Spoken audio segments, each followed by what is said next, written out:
চিঠি লিখে পাঠালে আর কোনো ইহুদি ডাকা লাগতো না, আমি নবীর এটার অর্থ শুনে পরে বুঝায় দিতাম। আবার ইহুদিদের কাছে চিঠি লেখা লাগলে আমি যায়েদ বিন সাবেত চিঠি লিখে দিতাম। সুবহানাল্লাহ।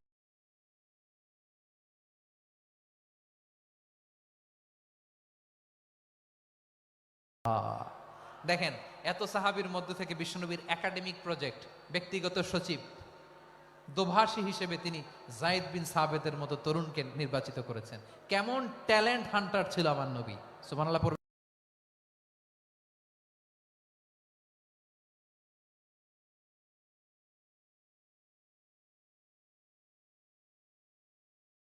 না? বিশ্বনবীর ইন্তেকালের পরে সাইয়েদনা আবু বকর রাদিয়াল্লাহু তাআলা আনহু যখন খলিফা হয়ে আসলেন, কোরআনকে সংকলনের দায়িত্ব দেয়া লাগবে, কোন সাহাবীকে দিবেন? সব সাহাবারা মিলে পরামর্শ করলেন। সাইয়েদনা আবু বকর, ওমর সবাই মিলে এই বিশাল কোরআন সংকলনের গুরু দায়িত্ব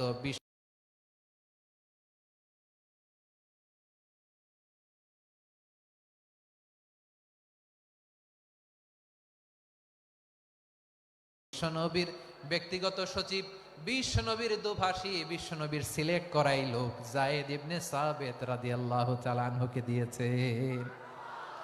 কোরআনের কবি তো আজকে এখানে রাখে নাই। এই যে আজকের যে কোরআন পড়েন, এটা আগে এরকম ছিল না।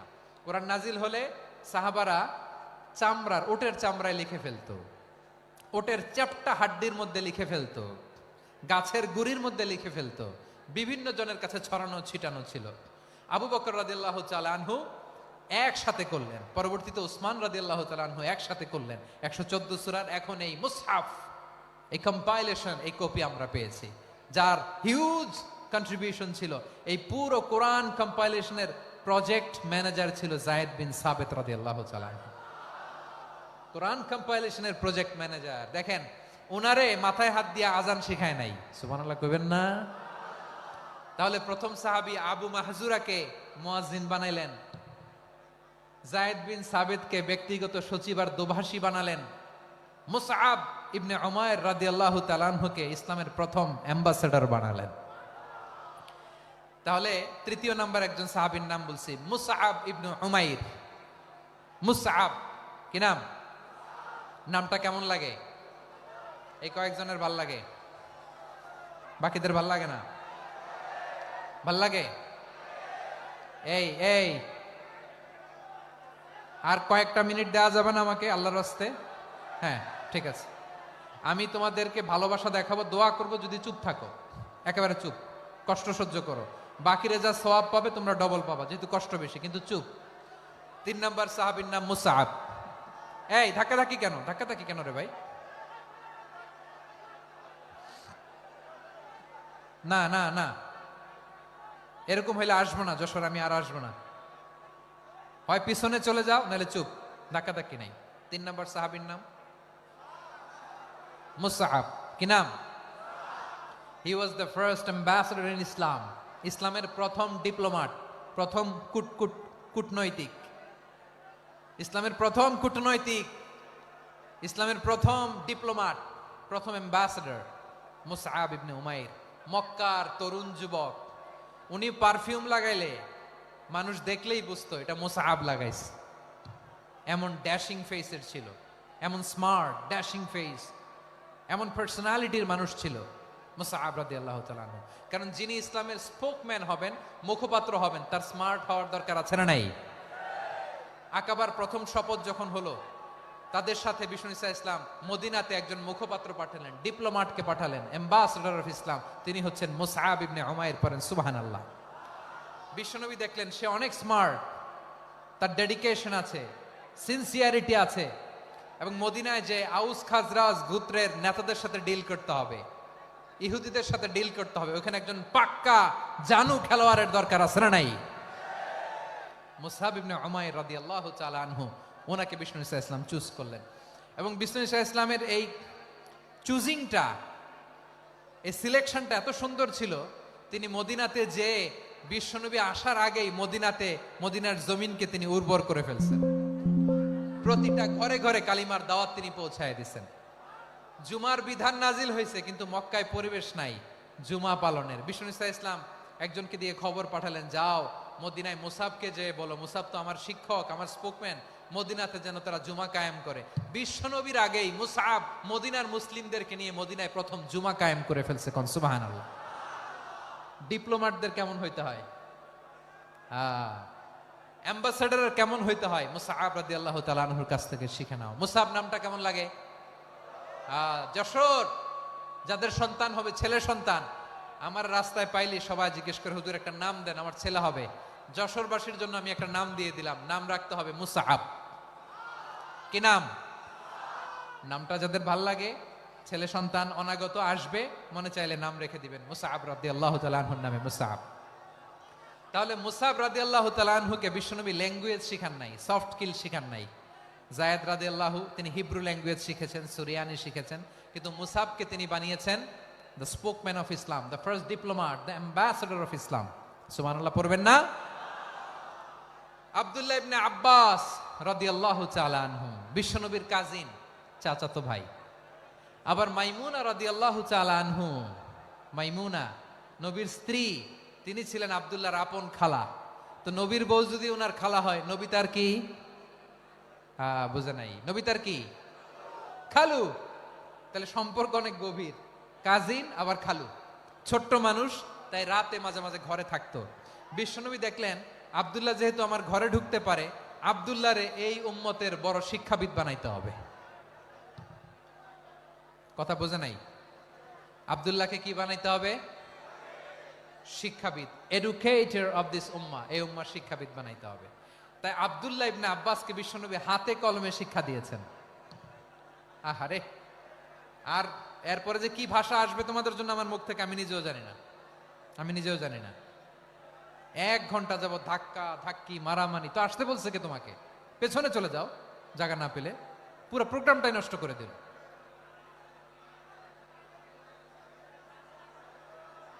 জি, আমার দিকে তাকান, আমি শেষ করে দিচ্ছি। হবে না, ইন্টেলেকচুয়াল আলোচনা এখানে হবে না, আমি বুঝতে পারছি, আমি শেষ করে দিচ্ছি।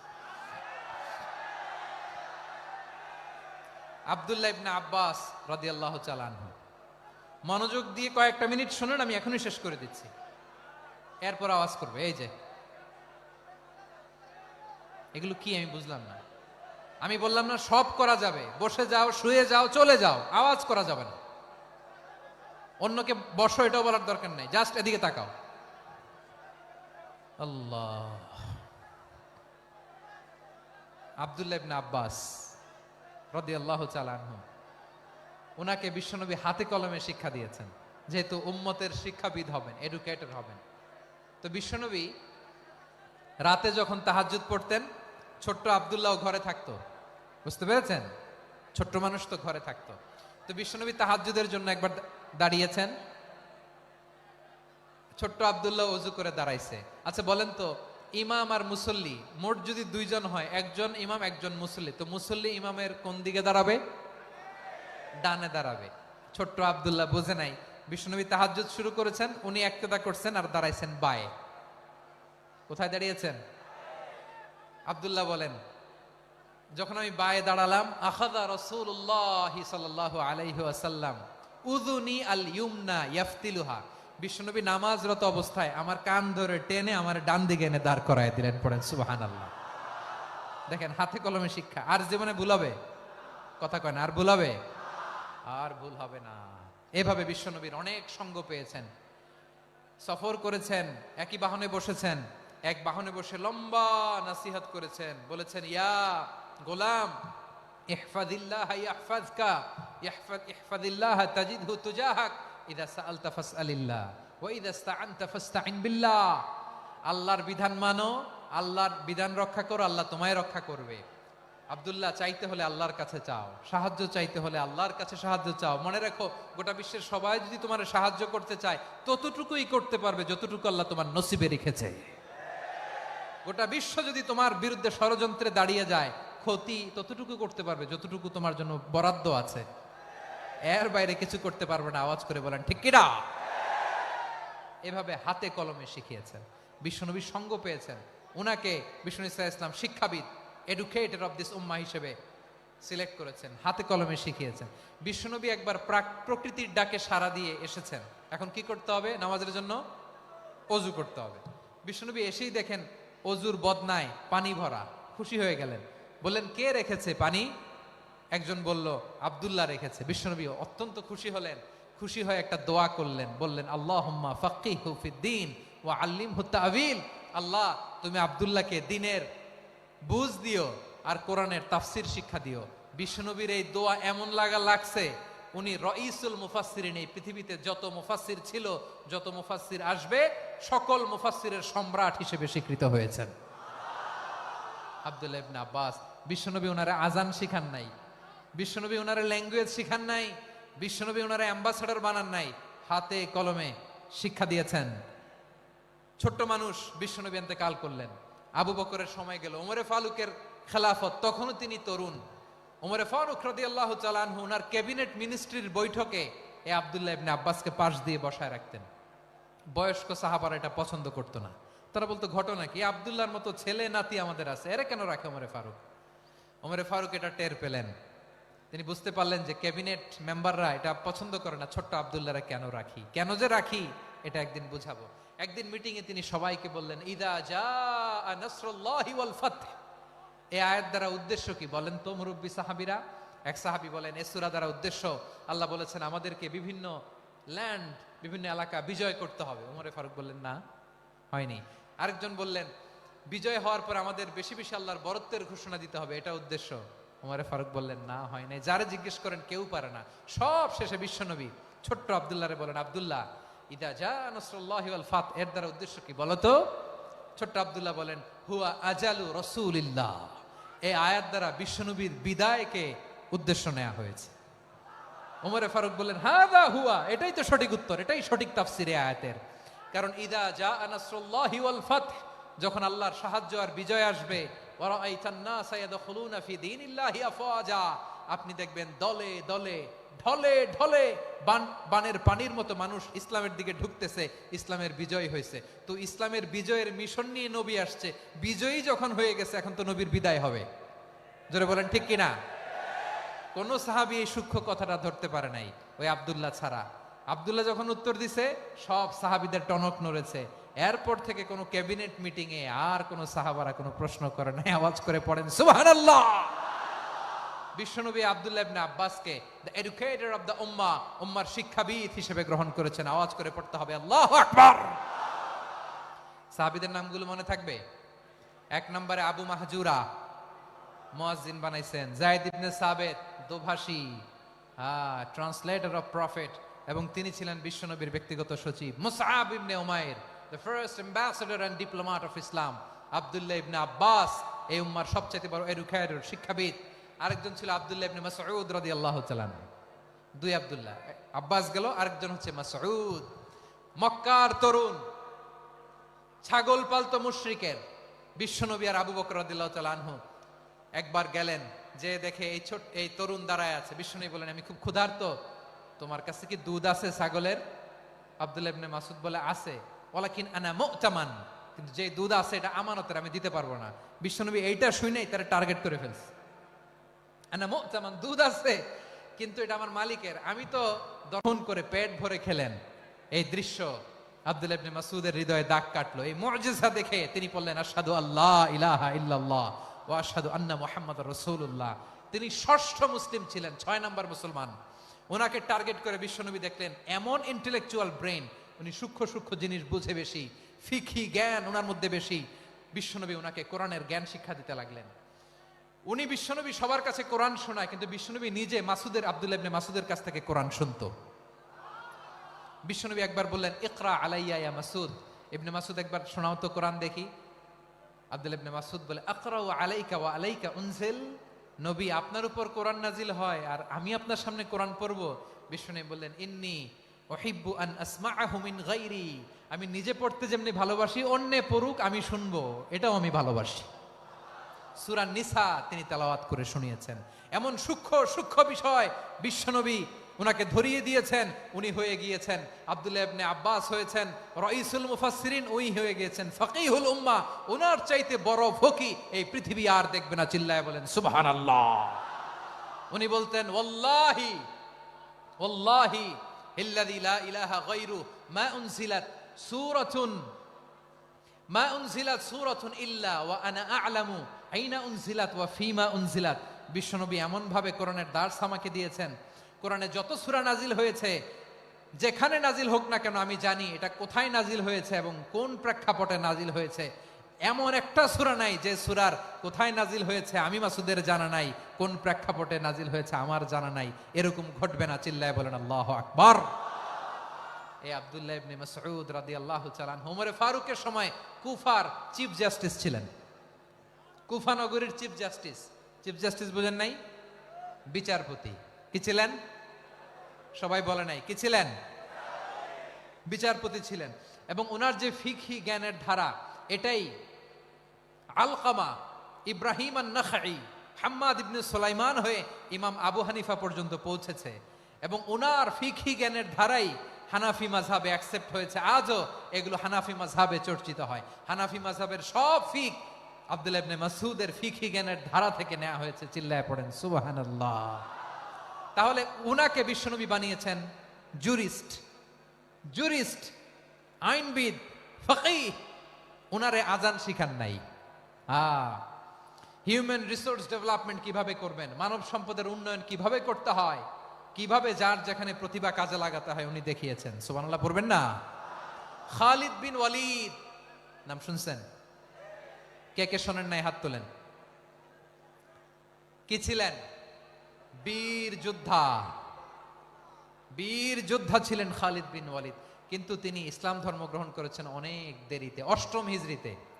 তার মানে 8ম হিজরির আগে উনি মুশরিকদের পক্ষে লড়াই করেছেন। ওনার হাতে কত মুসলিম সাহাবী যে নিহত হয়েছে হিসাব নাই। বিশ্বনবী টার্গেট করে রাখছে, তুমি আমাদের মুসলিমদের এত ক্ষতি করলা, তুমি যখন মুসলমান হবা তোমার দিয়ে আমি এমন কাম করামু যে এটা আর কেউ করতে পারবে না। সুবহানাল্লাহ নাই? যশোর ক্লান্ত হয়ে গেছে।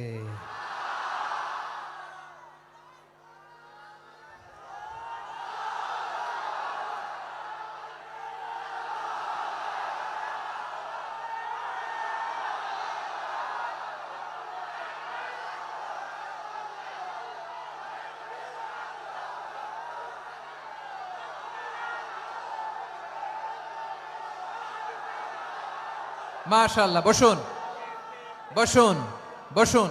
খালিদ বিন ওয়ালিদ রাদিয়াল্লাহু তাআলা আনহু 8ম হিজরিতে মুসলিম হয়েছেন, মক্কা বিজয়ের আগে। তো মক্কা বিজয়ের আগে যখন মুসলিম হয়েছেন, এর আগে কি করছেন? কাফিরদের সাথে যুদ্ধ করেছেন। উনি উহুদের যুদ্ধে মুসলমানদের যে পরাজয় ভাব, কঠিন পরিস্থিতির মুখোমুখি উনার কারণে পিছন থেকে এমন আতর্কিত আক্রমণ করেছেন, মুসলমানদেরকে কচুকাটা করেছেন। 8ম হিজরিতে আল্লাহ তাআলা হেদায়েতের নূর দিয়ে ওনার হৃদয়টাকে উজালা করে দিলেন।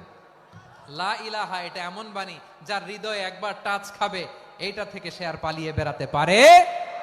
ঝিনুকের ভেতর লুকিয়ে থাকে যেমন মতি, ঝিনুকের ভেতর লুকিয়ে থাকে যেমন মতি, কলমা শাহাদাতে আছে আল্লাহর জ্যোতি, কলমা শাহাদাতে আছে আল্লাহর জ্যোতি। ঠিক কিনা বলেন? মক্কা বিজয়ের আগে মুসলিম হলেন, হওয়ার পরেই বিশ্বনবীর টার্গেট ফুলফিল হলো। ওই যে টার্গেট করে রেখেছেন আর দোয়া করেছেন, খালিদ বিন ওয়ালিদ যদি মুসলিম হয় তাকে আমি মিলিটারি চিফ বানাবো। ওনাকে আজান শিখান নাই, ওনারে কান ধইরা নামাজের এই মাথা থেকে ওই মাথা আনান নাই, ফিকহি কোরআনের সূক্ষ্ম তাফসীর ওনারে শিখান নাই, অ্যাম্বাসেডর বানান নাই। বিষ্ণু ইসলাম উনাকে সামরিক অভিযানে প্রেরণ করেছেন। সামরিক অভিযানে তিনি প্রেরণ করেছেন। ওনার জীবদ্দশায় ওনার নেতৃত্বে যতগুলো যুদ্ধ হয়েছে, একটা যুদ্ধেও তিনি পরাজয় বরণ করেন নাই। ওমরে ফারুকের সময়কালে তিনি চিফ অফ মুসলিম মিলিটারি মানে মুসলিম সেনাপতি হয়েছেন। যশোর আওয়াজ করো, ঠিক কিনা বলো? সেনাপতি, মুসলিম সেনাপতি। তাহলে কিভাবে হিউম্যান রিসোর্স ব্যবহার করতে হয় গোটা বিশ্ব আমার নবীর কাছ থেকে শিখে নাও। খালিদ বিন ওয়ালিদ, ওনাকে বিশ্বনবী একটা উপাধি দিয়েছেন। উপাধিটা হচ্ছে সাইফুল্লাহিল মাসলুল, আল্লাহর নাঙ্গা তরবারি, আল্লাহর খোলা তরবারি, দ্য ওপেন সোর্ড অফ আল্লাহ। খালিদ বিন ওয়ালিদ মুসলিম সেনাপতি। হাসান বিন সাবেত নাম শুনছেন? দেখি উনি কি ছিল বলেন। রাসূলের সভা কবি, কালচারাল হিজিমনিকে ডিফিট করার জন্য। উনি ভালো অস্ত্র চালানো জানতেন না, ওই কাজে উনি যেতেন না।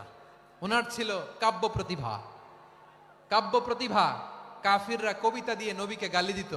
বিশ্বনবী বলতেন, ইয়া হাসান আজিব আন রাসূলিল্লাহ, তুমি নবীর হয়ে কাফেরদের এই কথাগুলোর জবাব দাও। বিশ্বনবীর একটা মিম্বার ছিল, বিশ্বনবীর মিম্বারের পাশাপাশি মসজিদে নববীতে এই হাসান বিন সাবিতের জন্য বিশ্বনবী একটা স্পেশাল মিম্বার বানিয়ে দিয়েছেন। এখান থেকে তুমি জবাব দাও। এবং বিশ্বনবী বলেছেন, আল্লাহুম্মা আইয়িদহু বিরূহিল কুদুস, আল্লাহ হাসান আমার পক্ষে জবাব দেয়, তুমি জিব্রাইল মারফত তাকে সাহায্য পাঠাইয়া দিও। রাসূল সাল্লাল্লাহু আলাইহি ইসলামের সভা কবি, the poet of the prophet, নবীর কবি। উনি কবিতা দিয়ে, এমন উচ্চাঙ্গের ভাষায় কবিতা দিয়ে তিনি জবাব দিতেন, কাফিরদের গা শিহরে যেত, তাদের হৃদয়ে আগুন ধরে যেত। তাহলে এরকম কবিরও দরকার আছে না নাই? এখন যাকে আল্লাহ দিছে কাব্য প্রতিভা, এরা যদি আপনি যুদ্ধের ময়দানে পাঠান হবে? যারে দিছে সুরেলা গলা, এরা যদি অ্যাম্বাসেডর বানান হবে না। হাসান বিন সাবিত ছিলেন বিশ্বনবী সাল্লাল্লাহু আলাইহি ওয়াসাল্লামের কবি।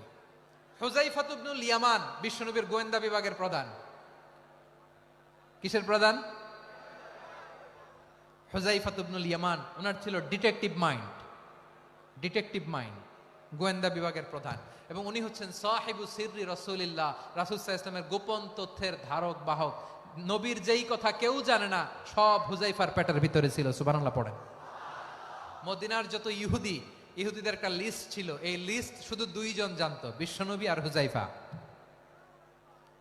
সুবহানাল্লাহ পড়বেন না? তাহলে উনাকে কোন দায়িত্ব দিছে? কোন বিভাগ? যশোর, আওয়াজ করো, কোন বিভাগ? গোয়েন্দা বিভাগের হেড ছিল।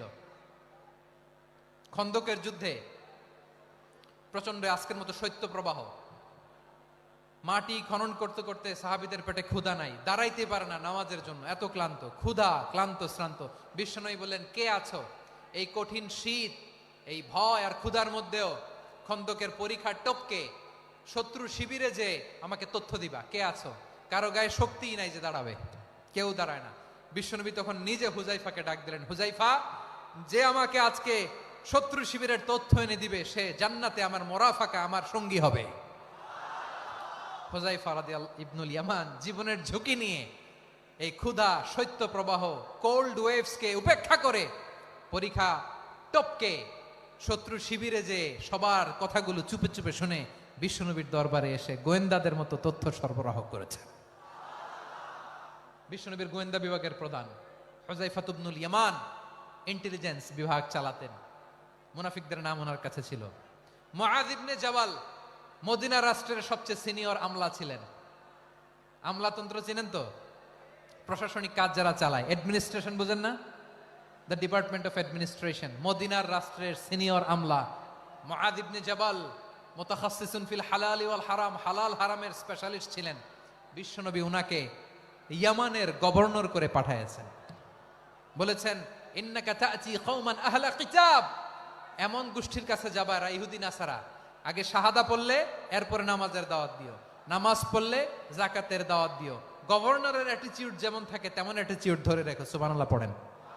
তাহলে মুআয ইবনে জাবালকে দিয়ে বিশ্বনবী কবিতা লেখায় নাই, চিঠি লেখায় নাই, আজান দেওয়ায় নাই। সুবহানাল্লাহ পড়বেন না? সব শেষ সাহাবী বলি আবু হুরায়রা রাদিয়াল্লাহু তাআলা, নাম শুনছেন? বিড়ালের বাবা।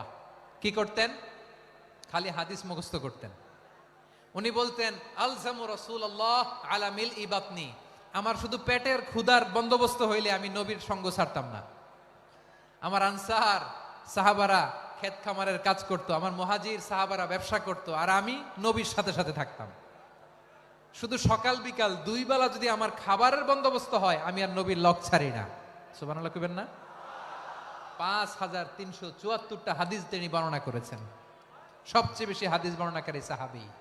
হাদিস প্রিজার্ভেশনের কাজে বিশ্বনবী ওনাকে কাজে লাগিয়েছেন। উনি একদিন বলেন, ইয়া রাসূলুল্লাহ আসমাউ মিনকা কাসীরান ফালা আহফাজু, নবী অনেক কথা শুনি আমার মনে থাকে না। বিষ্ণু বললেন, তাই? উবসুত রিদাক, তোমার চাদরটা বিছাও। আবু হুরায়রা বিছালেন, বিশ্বনবী হাত বুলায় দিলেন, এরপরে অনেক হাদিস বর্ণনা করলেন। আবু হুরায়রা বলে তারপর থেকে বিশ্বনবী যাই বর্ণনা করে আমি শুনি আর একটাও বলি না এখন, সুবহানাল্লাহ। বিশ্বনবী ওনাকে হাদিস প্রিজার্ভেশন, নবীর এই যে লক্ষ্য হাদিস প্রিজার্ভেশনের এই দায়িত্ব দিয়েছেন সাইয়েদনা আবু হুরায়রা রাদিয়াল্লাহু তাআলা আনহুকে। প্রিয় ভাইরা, তাহলে 10 জন সাহাবীর কথা যে বললাম, আপনারা কি খেয়াল করেছেন কত বড় ট্যালেন্ট হান্টার, চৌকস ট্যালেন্ট হান্টার ছিল আমার নবী। এক একজনের এক এক ট্যালেন্ট, এক এক কাজে অ্যাসাইন করেছেন, এক একজনকে এক এক দায়িত্ব দিয়েছেন, এক একজনের প্রতিভাকে এক একভাবে বিকশিত হওয়ার সুযোগ দিয়েছেন। আওয়াজ করে বলেন ঠিক কি না? এখন আমার পর্দার আড়ালে আমার মায়েরা বলবে এতগুলো পুরুষ সাহাবীর কথা বললো, নারী সাহাবীরা কি কিছু করে নাই? হ্যাঁ, একজন নারী সাহাবীর কথা বলে মোনাজাত হবে, দোয়া ছাড়া কেউ যাব না। রুফাইদা আল আসলামিয়া রাদিয়াল্লাহু তাআলা আনহা, ওনার বাবার নাম সাআদ আল আসলামি। বিশ্বনবী কি খেয়াল করলেন দেখেন, সাআদ ছিল মদিনার বড় ডাক্তার। এই নারী সাহাবী রুফাইদা বাবার কাছ থেকে চিকিৎসা বিদ্যা শিখেছেন। যখন শিখছে, বিশ্বনবী দেখলেন আমার তো প্রতি সপ্তাহে সপ্তাহে যুদ্ধে আহত সাহাবীদের সেবা দিবে কে? বিশ্বনবী রুফাইদাকে বললেন, রুফাইদা তুমি মসজিদে নববীর পাশে একটা মেডিকেল ক্যাম্প করো। এই যে সাকিনা আদ্দিন মেডিকেলের আমার ছাত্রী বন্ধুরা, শুনে রাখো তোমাদের আইকন হচ্ছে এই রুফাইদা আল আসলামিয়া। বিশ্বনবীর ডিরেকশন অনুযায়ী তিনি মসজিদে নববীর পাশে একটা মেডিকেল ক্যাম্প করলেন এবং আহত সাহাবাদের চিকিৎসা উনি ওনার টিম নিয়ে দিতেন। বিশ্বনবীর পরামর্শে উনি আনসারি এবং মুহাজির মহিলা সাহাবীদেরকে নিয়ে একটা স্পেশাল মেডিকেল টিম গঠন করলেন। খায়বার যুদ্ধে 7ম হিজরিতে যখন বিশ্বনবী যায়, উনি ওনার টিম নিয়ে আসলেন, বললেন ইয়া রাসূলুল্লাহ, আমরা তো তলোয়ার চালাতে পারি না, আমরা তো তীর মারতে পারি না, আপনি যদি অনুমতি দেন খায়বার অভিযানে আমি আমার টিম নিয়ে মেডিকেল টিমের সেবাটা সার্ভিসটা দিতে চাই। পড়েন সুবহানাল্লাহ। বিশ্বনবী অনুমতি দিলেন, যোদ্ধা সাহাবীদের সাথে রুফাইদা আল আসলামিয়া উনিও মেডিকেল টিম নিয়ে অগ্রসর হলেন। খায়বারের প্রতিটা আহত ইনজুর্ড সাহাবী যারা ইনজুরির শিকার হয়েছেন সবাই রুফাইদা আল আসলামিয়ার এই মেডিকেল ক্যাম্প থেকে চিকিৎসা সহায়তা পেয়েছেন। সুবহানাল্লাহ পড়েন। দেখেন কিভাবে বিশ্বনবী ট্যালেন্ট বাছাই করতেন। আপনি অবাক হবেন, বাহরাইনের মেডিকেল ইউনিভার্সিটিতে রুফাইদা আল আসলামিয়া মেডিকেল প্রাইজ অ্যাওয়ার্ড প্রতি বছর দেয়া হয়। যদি দিনের এই মেডিকেল আমার বোনেরা যদি জেনে থাকো জানো, না হলে নতুন করে জানো, সার্চ দিও রুফাইদা আল আসলামিয়া মেডিকেল অ্যাওয়ার্ড বাহরাইনের ইউনিভার্সিটিতে দেয়া হয়। প্রিয় ভাইয়েরা, তাহলে আলোচনার সামারি আমরা করি। বিশ্বনবী যার যেখানে ট্যালেন্ট তাকে ওইখানে কাজে লাগাতেন। আওয়াজ করে বলেন ঠিক কিনা? এবার একটা ইন্টারভিউ হবে, আওয়াজ করে বলেন আবু মাহজুরাকে বিশ্বনবী কি বানাইছেন? হ্যাঁ, ভুলে গেছেন? সামনের চুলে হাত দিয়ে বিশ্বনবী কি সুন্দর গলায় আজান শিখালেন। মুয়াজ্জিন। যায়েদ বিন সাবিতকে একাডেমিক প্রজেক্টের দায়িত্ব দিয়েছেন, তিনি ছিলেন বিশ্বনবীর দোভাষী ব্যক্তিগত সচিব। Musab ibn Umair, the first ambassador of Islam. Abdullah ibn Abbas, উম্মার বড় শিক্ষাবিদ মুফাসসির। আব্দুল্লাহ ইবনে মাসউদ ছিলেন জুরিস্ট। কি ছিলেন? জুরিস্ট ছিলেন, এই উম্মার সবচেয়ে বড় জুরিস্ট। খালিদ বিন ওয়ালিদ, সেনাপ্রধান। হাসান বিন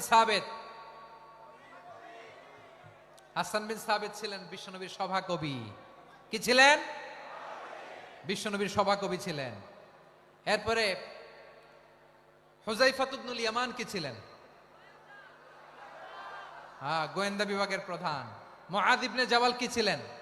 সিনিয়র আমলা, ইয়ামানের গভর্নর। আবু হুরায়রা রাদিয়াল্লাহু তাআলা আনহু হাদিস প্রিজার্ভেশনের কাজ করেছেন। আর আমাদের রুফাইদা আল আসলামিয়া রাদিয়াল্লাহু তাআলা আনহা কি ছিলেন? নার্স ছিলেন। নার্স হয়ে মেডিকেল সেবা দিয়েছেন। প্রিয় ভাইয়েরা, পুরো আলোচনার যদি সামারি করি, তাহলে বিশ্বনবী যেভাবে হিউম্যান রিসোর্সকে ম্যানেজ করেছেন, যার যেখানে প্রতিভা কাজে লাগিয়েছেন, আমরাও যদি করি আমাদের বাংলাদেশের চিত্র আমরা পাল্টে দিতে পারবো। আমরা শুরুতে শুনেছি মানুষের আছে অসীম সম্ভাবনা, প্রতিটা মানুষ অনন্য, যত্ন নিলে, যথাযথ পরিচর্যা করলে মানুষ বিশ্ব জয় করতে পারে। ঠিক কিনা? আমাদের হাফেজে কোরআনের সামনে দাঁড়াতে পারে এমন কোন হাফেজে কোরআন আল্লাহর জমিনে জন্ম হয় নাই। গোটা বিশ্ব কাঁপিয়ে তারা সেরা। আমাদের ক্রিকেটাররা সেরা, আমাদের তৈরি পোশাক শিল্প সেরা। এরকম অনেক অনেক সেরা জিনিস আছে, আমরা এগুলোরে নার্চারিং করতে পারি নাই, পরিচর্যা করতে পারি নাই, সঠিক তারবিয়াতের অভাব।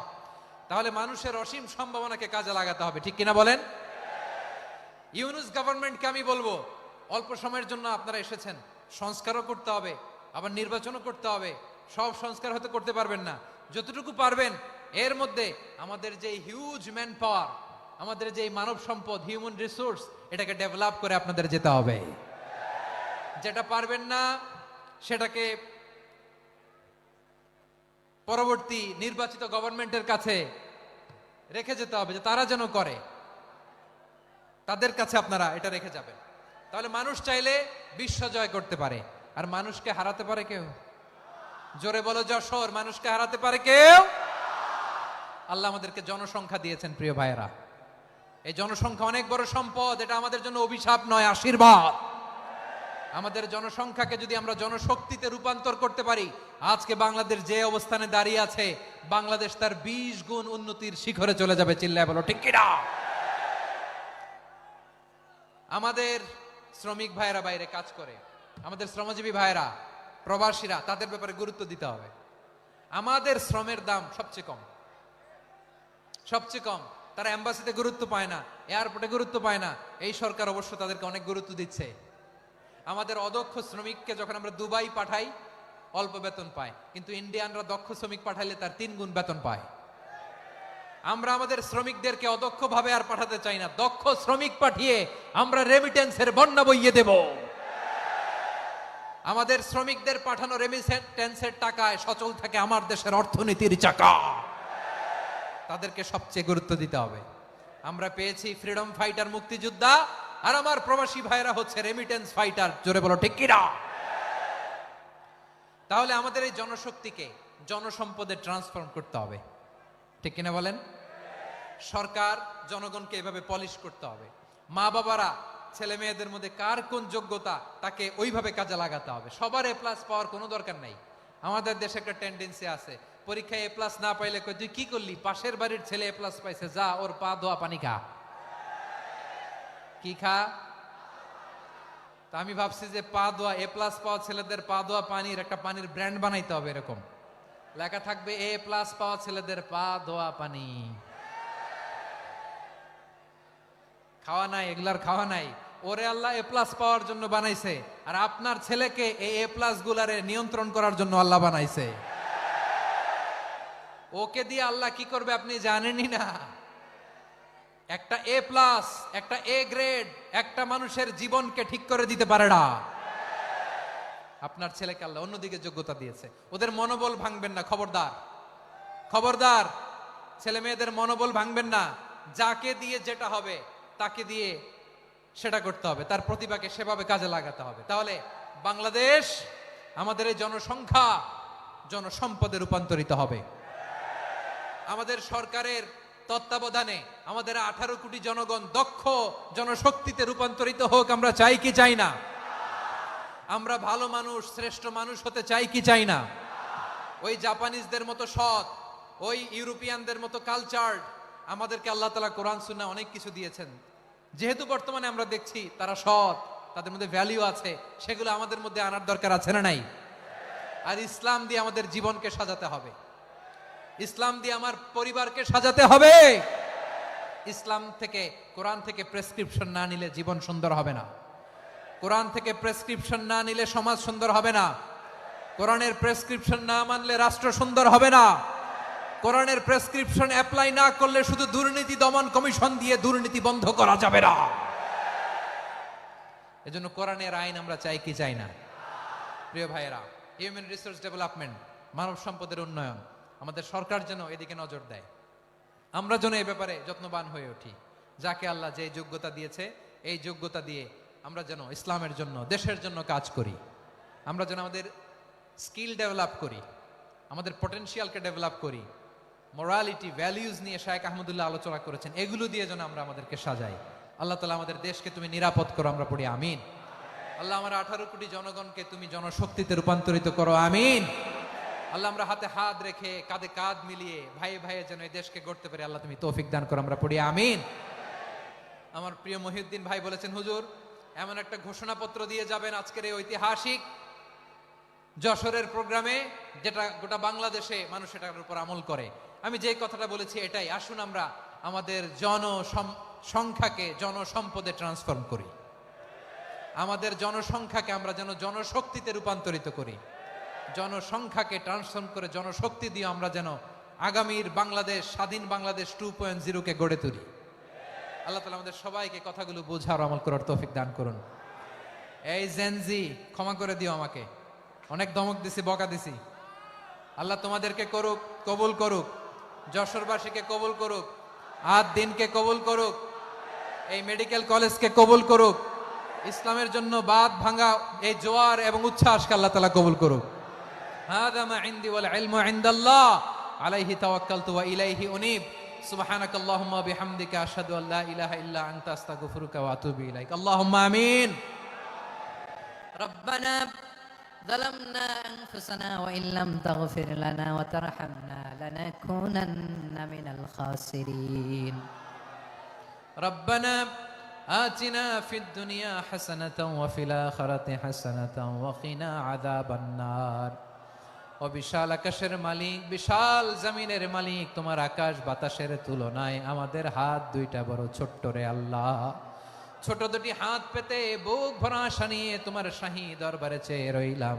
আমাদের জিন্দেগির গুনাহ খাতা তুমি মাফ করে দাও। আমাদের আব্বা আম্মা, দাদা দাদি, আত্মীয় স্বজন সবার গুনাহ খাতা তুমি মাফ করে দাও। আমাদের যত আত্মীয় স্বজন কবরের বাসিন্দা, প্রত্যেকের কবরটারে তুমি কোরআনের নূর দিয়ে মুনাওয়ার করে দাও। আল্লাহ, আজকের এই যশোরের প্রোগ্রামকে তুমি কবুল আর মঞ্জুর করে দাও। সূরা বনী ইসরাঈলের 70 নম্বর আয়াতের আলোকে জনসংখ্যাকে কিভাবে জনশক্তি, জনসম্পদে রূপান্তরিত করা যায়, সিরাতের লেন্সে, সিরাত থেকে আমরা শুনলাম, যা কিছু শুনলাম আমল করার তৌফিকে দাও। রব্বুল আলামিন আমার বাংলাদেশকে সোনার বাংলাদেশ হিসেবে কবুল করে নাও। আজকের প্রোগ্রামে যারা জয়েন করল তাদেরকে তুমি কবুল করে নাও। রব্বুল আলামিন লক্ষ লক্ষ নারী পুরুষ যশোরের এই ঐতিহাসিক তাফসীর প্রোগ্রামের মাহফিলে জয়েন করেছে, আল্লাহ যেভাবে সহি সালামতে আজকে মাহফিলে জয়েন করলো, সহি সালামতে প্রত্যেক ভাই এবং বোনকে তুমি গন্তব্যে পৌঁছে দিও। আল্লাহ, কত বড় বড় আল্লাহর ওলিরা এখানে এসেছে, মাদ্রাসার হুজুররা এসেছে, পর্দার আড়ালে কত বড় নেককার নারীরা এসেছে। আল্লাহ, যার হাতকে তোমার পছন্দ হয়, যার ইবাদতকে পছন্দ হয়, তার ইবাদতের ওসিলায় আজকের দোয়াটা তুমি কবুল আর মঞ্জুর করে দাও। রব্বানা তাকাব্বাল মিন্না ইন্নাকা আনতাস সামিউল আলিম ওয়া তুব আলাইনা ইয়া মাওলানা ইন্নাকা আনতাত তাওয়াবুর রহিম। সুবহানাকা রাব্বিকা রাব্বিল ইজ্জাতি আম্মা ইয়াসিফুন ওয়া সালামুন আলাল মুরসালিন والحمد لله رب العالمين. واجعل آخر كلامنا عند الموت لا إله إلا الله محمد رسول الله.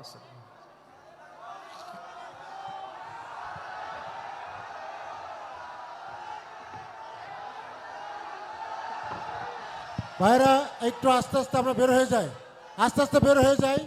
আপনাদের বিনয়ের সঙ্গে বলছি, আপনারা আস্তে আস্তে বের হয়ে যান। সবাইকে অনুরোধ করছি বের হয়ে যান।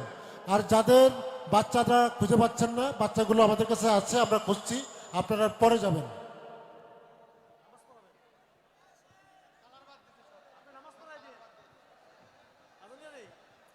আস্তে আস্তে শৃঙ্খলার সাথে সহি সুস্থভাবে বের হয়ে যান ভাইরা, ধাক্কা ধাক্কি করবেন না।